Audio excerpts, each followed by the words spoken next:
자, 그럼 오늘 써니전자를 처음 보는 거니까 월봉부터 한번 볼까요? 자, 요 정도 특징이 보입니다. 지금 써니전자의 월봉 보고 있는데요.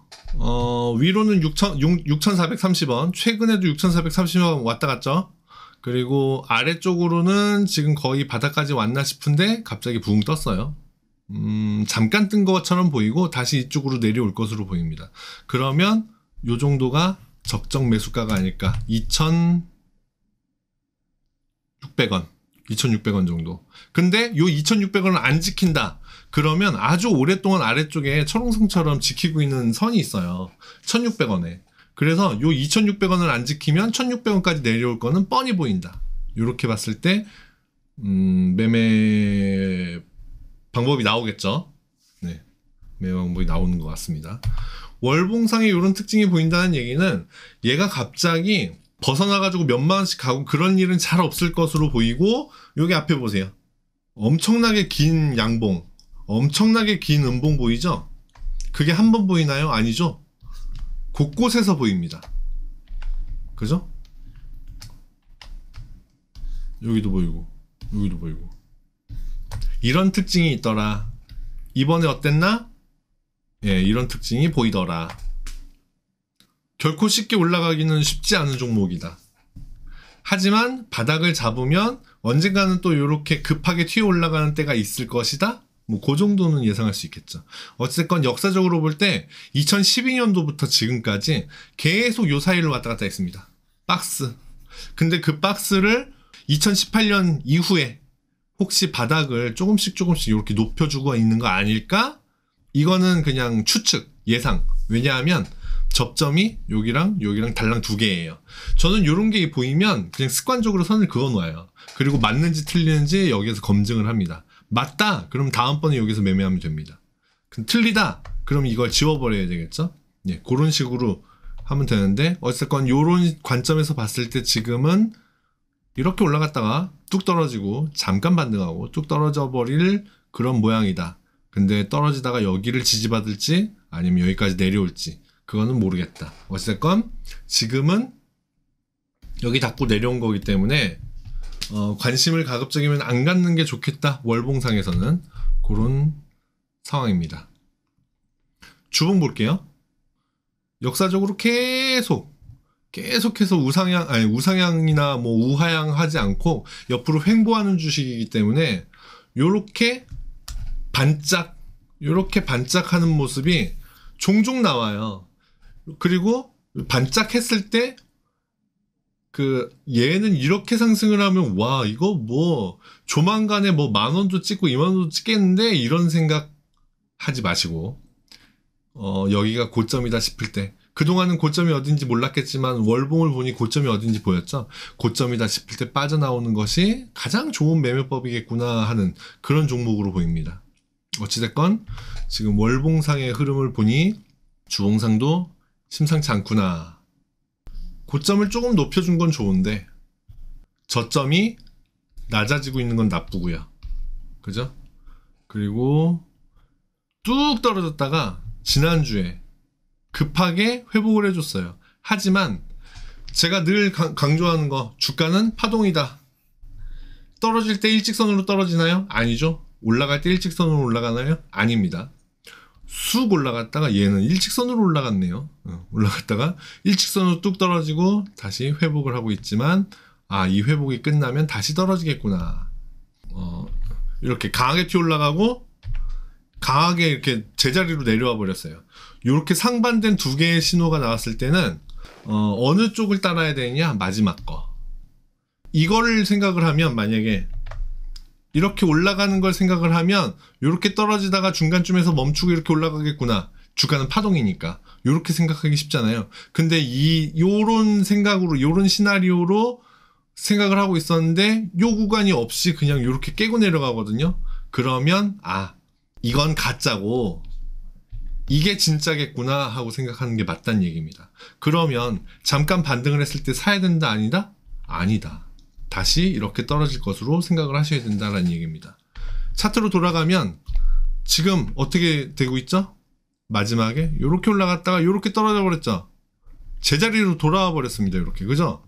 제자리보다 조금 살짝이지만 아주 살짝이지만 조금 더 낮게 내려왔다가 지금 회복을 했어요. 이렇게. 그럼 얘 살아야 된다 아니다? 아니다. 일로 다시 내려올 가능성이 있다. 더 크다. 이렇게 보셔야 된다는 얘기입니다. 무엇보다도 이렇게 변동성이 큰 종목은요. 이거는 어떻게 예측해요? 이건 예측할 수가 없어요. 제가 그 월봉상의 이런 특징을 봐서 그렇지, 그래서 얼마가 바닥이고 얼마가 천정이다구나 이런 거를 대략적으로 알 수 있어서 그렇지, 이거를 그냥 차트만 놓고 이렇게 봤을 때는요, 차트 해석이 안 됩니다. 거래량이 뜬금없이 이렇게 터지고요. 뜬금없이 올라갔다가 뜬금없이 떨어져 버립니다. 이걸 어떻게 해석할 거예요? 그죠? 이런 종목은 운에 맡기는 수밖에 없다. 월봉을 보고 바닥을 잡는다면 그거는 기다릴 수 있겠으나, 그렇지 않고 요 중간에 어딘가에서 내가 사갖고 여기에서 사서 여기에서 이득 보겠다, 혹은 여기에서 사서 여기에서 이득 보겠다, 요런 매매를 하는 것은 이거는 그냥 로또를 사시는 게 더 빠를지도 모르겠다라는 생각입니다. 써니전자는 하필 그런 특징을 보이는 종목이다. 일봉 보겠습니다. 주봉, 월봉은 그렇게 큰 움직임들이 보이지만 일봉으로 돌아와서는 디테일한 움직임을 잡을 수가 있어요. 하방 추세를 2021년 1월 달에 최고가를 찍고 하방 추세를 그리고요. 잠깐 뚫고 올라갔지만 다시 이내 내려오고, 올라가다가 저항받죠. 내려오고. 언제 이겨내죠? 여기서 이겨냅니다. 이겨냈으니 한번 확인하러 가야 되겠죠. 그런데 시간이 오래 지납니다. 시간이 오래 지나요. 오래 지나니 하방 추세에서는 이미 저 멀리 가 있고, 하방 추세에서는 이미 저 멀리 가 있고요. 그죠? 저 멀리 가 있고, 주가가 여기까지 빠지면 어이구 무섭잖아요. 전 저점 근처까지 내려간 겁니다. 그죠? 그리고 회복을 해주는 거예요. 하방 추세는 끝났구나 하는 게 보였어요. 여기서 2020년 8월 달에 6월 달에 하방 추세가 끝났구나, 이제 확인하러 가면 되겠구나 하는 게 보였고, 2021년 8월 달에 그것까지 확인했습니다. 그러고 나면 어떻게 됐죠? 바닥을 찍는 걸 확인했으니 여기에서 한번 시험에 들었고요. 이 종목 자체가 그런 종목이네요. 그죠? 훅훅 뚫어요. 그리고 다시 올라와서는 이렇게 강하게 상승을 했던 겁니다. 요렇게 강하게 상승할지는 월봉을 봤다면, 그런 특징을 확인했다면 요렇게 갈 수도 있었겠구나 하고 알 수도 있었겠지만, 월봉, 주봉을 파악하지 못했다면 이렇게 강하게 상승할 거라고 차마 생각을 못했겠죠. 그리고 이렇게 강하게 뚝 떨어져 버릴 거라고도 역시 생각을 못했을 겁니다. 어쨌건 여기에서 바닥을 마무리 지었다는 거, 그 이후에 언제가 될지 모르겠으나 올라갈 수도 있지 않을까 생각을 하고 막연하게 가지고 있을 수 있었다는 거, 요 정도 가격에서는. 그리고 상승을 했고 하락을 했다는 거. 그리고 이제 여기에서는 끝난 거예요. 그러면 앞에 모든 상황이 끝난 겁니다. 하방을 마무리 지었고 확인까지 했고, 그러니 이제 횡보를 하다가 살짝 올라줄 과정만 남았는데 올라줬죠. 그리고 떨어지기까지 했어요. 이제 여기서 새로운 그림을 그려야 된다는 얘기예요. 그런데 그 새로운 그림을 확인하려고 보니 바닥에 2,700원을 최저가를 찍어요. 최근에 3월 8일에. 그러더니 아주 강하게 상승을 해줍니다. 이렇게 뚝 떨어졌다가 만나는 이평선, 첫 번째 만나는 이평선이 저항 역할을 할 텐데 워낙 강했어요, 상승이. 그래서 그랬는지 22평선 강하게 위로 올라갔고요. 62평선, 120평선 아직도 여기 꼬여있네요. 네. 워낙 급하게 올라갔다 급하게 떨어졌기 때문에 이평선들이 정배열, 역배열 자리 잡을 새도 없이 위로 아래로 출렁거린 거고, 그러다 보니 이렇게 내려왔던 거고, 올라갔다 내려온 거고, 지금 다시 올라가겠나? 아마도 일실조아님께서는 여기 바닥 찍고 이렇게 상승한 후에 눌림목 아닐까? 요런 생각을 하셨던 모양입니다. 그죠? 그런데 이 종목은 일봉만 보고 판단을 해서는 안 될 것 같다라는 게 보입니다. 월봉, 주봉을 보는 이유가 그거예요. 보통 사람들이 차트 분석한다 그러면 월봉, 주봉 안 보시는 분들 많죠. 근데 월봉, 주봉을 안 보고 이 종목을 일봉만 봤다면 이 특징이 안 보였을 겁니다. 그런데 뭐였다? 이 종목은 힘들다. 지금 이거 들어가면 많이 힘들어지실 수 있습니다. 일단은 지금 살짝 꼬드기는 모양? 보여요. 이렇게 이평선 이렇게 올라오고 있고요. 각도를 꺾었고요. 주가가 이렇게 올라갔다가 이렇게 내려오면서 이렇게 되는 거 아닐까, 이런 지금 모양이 보이거든요.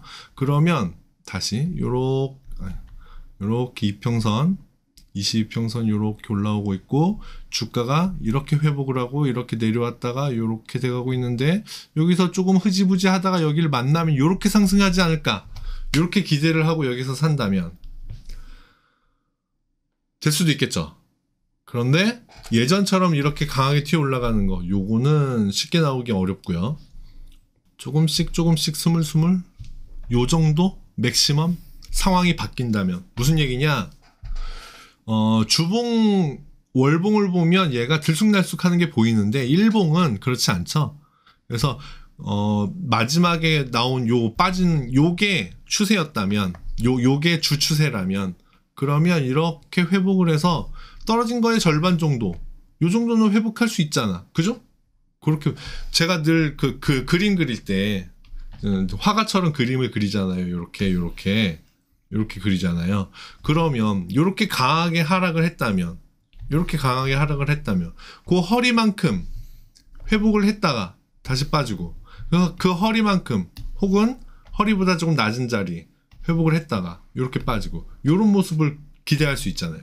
그렇게 봤을 때 얘가 이만큼, 여기서부터 여기까지 이만큼을 빠진 거라면 그 중간 부분 요 정도까지는 회복할 수 있지 않을까 기대하고 여기서 사서 이렇게 판다면 그런 매매는 가능할 수도 있겠죠. 그런 모양을 여기서 이제 다음 주에, 오늘은 이번 주는 끝났으니까 다음 주에 주가가 어떻게 여기서 이렇게 그려가지고 어떻게 그릴지, 뭐 여기 아마도 22평선이 될 것 같아요. 22평선을 기준으로 다시 아래쪽으로 안 내려온다면 이 위에서 이런 모양을 그리겠죠. 왔다 갔다. 그러다가 아마 이 중간 지점 4,500원이나 5,000원 가까이까지, 여기까지는 갔다가 내려올 수도 있겠지만, 어찌됐건 주추세는 뭐다? 하방이다. 그러면 하방 중에 다시 올라갔다가 내려올 수 있다 없다? 있다. 그렇게 봤을 때는 장기적으로는 일단 매매하는 걸 비추하고요. 단기로, 단타로 여기가 바닥인가 싶은 자리에서 한번 사봤다가 짧게 수익 보고 나오는 그런 매매는 가능하겠다.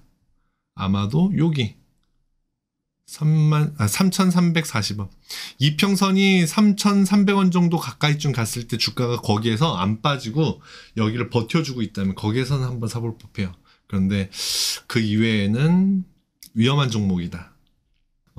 충분한가요, 일실조아님? 평소에 다른 종목 보는 거하고는 다르게 매수 얼마, 청산 얼마 요런 것들을 안 봐드렸죠. 위험한 종목이기 때문에 그렇습니다. 제가 어떤 종목 분석을 할 때, 어떤 종목을 차트 분석을 할 때 과거 모양을 보는 이유가 이런 특징을 찾기 위해서고요. 써니전자는 그런 특징이 확연하게 보이는 종목이에요. 그러다 보니 지금 이 종목을 매매하기에는 조금 무리가 있지 않겠나 이렇게 생각이 되고, 여기 다시 월봉으로 돌아왔는데 요쯤 2,600원을 얘가 이렇게 내려오는데 지지를 해준다. 그러면 요게 맞는 거예요. 그죠? 요 상승 추세. 단기지만 월봉이니까 단기도 아니에요, 사실. 요 상승 추세선이 맞는 거고, 그러면 여기를 지지받고 이렇게 올라갈 수 있겠죠. 그러면 수익은 얼마? 목표는 얼마? 6,400원. 요렇게 볼 수 있을 텐데, 그런데 만약에 여기를 2,600원을 또 깨고 내려간다 그러면 여기 1,600원까지는 봐야 된다는 얘기예요. 1,600원 내려올 때까지는 절대 사지 않겠다라는 각오로 그렇게 보고 있어야 되겠다.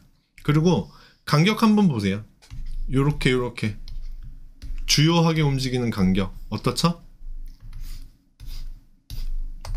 너무 대충 그린다. 자, 요 정도 간격 나오죠? 6,400원을 찍은 게 여기에요. 그죠? 그러면 지금 최근에 여기 찍었어요. 그러면 다음 6,400원이 나올 때가 어디다? 대충 짐작하건대 요 정도 되지 않을까. 그죠? 요렇게 짧게 나온다면. 근데 여기 중간에 요 긴 시간도 있어요. 그죠? 그렇기 때문에 지금 당장은 조금 여유 있게 보실 필요가 있지 않겠나 이렇게 생각됩니다. 참고하셔서 써니전자 좋은 매매 하시기 바랍니다.